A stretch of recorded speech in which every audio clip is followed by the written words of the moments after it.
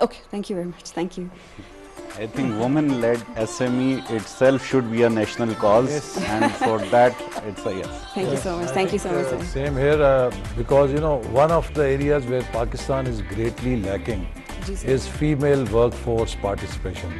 So anything that empowers women to play a role in national development اور وہ work force میں ان کی participation بڑھائے اور particularly S M E sector کو اپ اسکیل کرے with design with brand with export potential. I think these are the areas we should be supporting. So I am also yes مبارک. Thank you so much. Thank you so much, sir. Thank you. Again, a success. Thank you. آپ کے چہرے کی مسکان بھی بتا رہی ہے آپ کا فسانہ. سو بتائیے کیسا رہا آپ کا experience? We are basically working on upskilling our local craftsmen and we're preparing them for the global market. So it's a women-led business and just like, you know. Women-led business. سن رہے ہیں آپ, ہم نے بھی کافی ترقی کر لی ہے. سو ججز کو پسند آیا, گرین سگنل ملا. Judges کو پسند آیا and it was a go from them. بلاتے ہیں اگلے کنٹیسٹنٹ کو.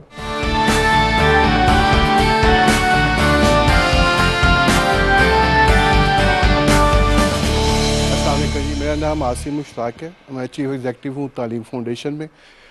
سب سے اچھی بات یہ ہے کہ میں اس وقت ریپرزینٹ کر رہا ہوں بلوچستان کو, اور اس میں ہماری انوویشن جو یہ ہے کہ ایجوکیشن کی جب ہم بات کرتے ہیں ایجوکیشن فار آل کی, تو سب سے بڑا چیلنج یہ ہے کہ اس پہ ایجوکیشن فائنینسنگ کے لیے آپ کو ہیوج اماؤنٹ بھی چاہیے. اس کے علاوہ جو آپ کا سروس ڈلیوری میکانزم ہے وہ بھی آپ کو ایفیشینٹ چاہیے تاکہ آپ اس کی ایکسیس کو انشور کر سکیں.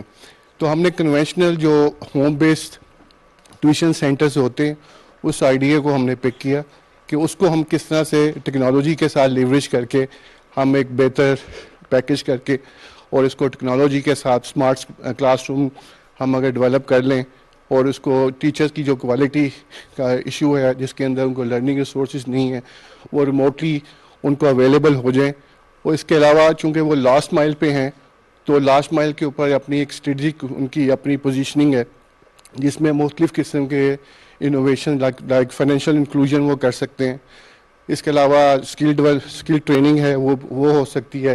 وہاں لوکلی بنجارہ سسٹم ہے جس کے اندر ٹریڈیشنلی وہ اپنی جو ہاؤس ہولڈ ہوتے ہیں رورل ہاؤس ہولڈ وہ پرچیز اور سیل جو ہے ان بنجارہ کے تھرو کرتے ہیں. تو لاسٹ مائل میں چونکہ یہ ہیں اس میں اگر ہم ای کامرس یا ٹیکنالوجی کا سلوشن لے کے آتے ہیں تو اس کے اندر یہ فائدہ ہے کہ اس میں وہ اپنی انکم جنریٹ کر سکتے ہیں. جو یہ ایڈیشنل ریسورس کریں گے اس سے اپنی ایجوکیشن کی جو ہم سروسز دے رہے ہیں اس کو سبسڈائز کریں گے. اس میں آؤٹ آف اسکول بچے بھی ہیں. اس کے علاوہ جو ڈراپ آؤٹس ہیں مڈل اور میٹرک کے وہ پرائیویٹ ٹیوشنس اگر کرنا چاہتے ہیں اپنی ایجوکیشن کو کنٹینیو کرنا چاہتے ہیں وہ بھی اس کے تھرو جو ہے نا وہ ہوگی. تو یہ ہم نے پشین کے لیے سلیکٹ کیا ہے اور 25 اس طرح کے سینٹرز ہیں اور ٹوٹل جو اس کی کیپیکس ہے ایک سینٹر کی وہ 2.5 لاکھ ہے اور اوپیکس تقریباً 1200 روپیہ پر اسٹوڈنٹس پر منتھ اس کی کاسٹ ہے. تو اس میں ہم سسٹین یہ کریں گے کہ 1 سال. favor of it may say aye, all those against it may say no. I think the ayes have it and consequently the motion is adopted. Clause by clause reading. Clause 2 amendment.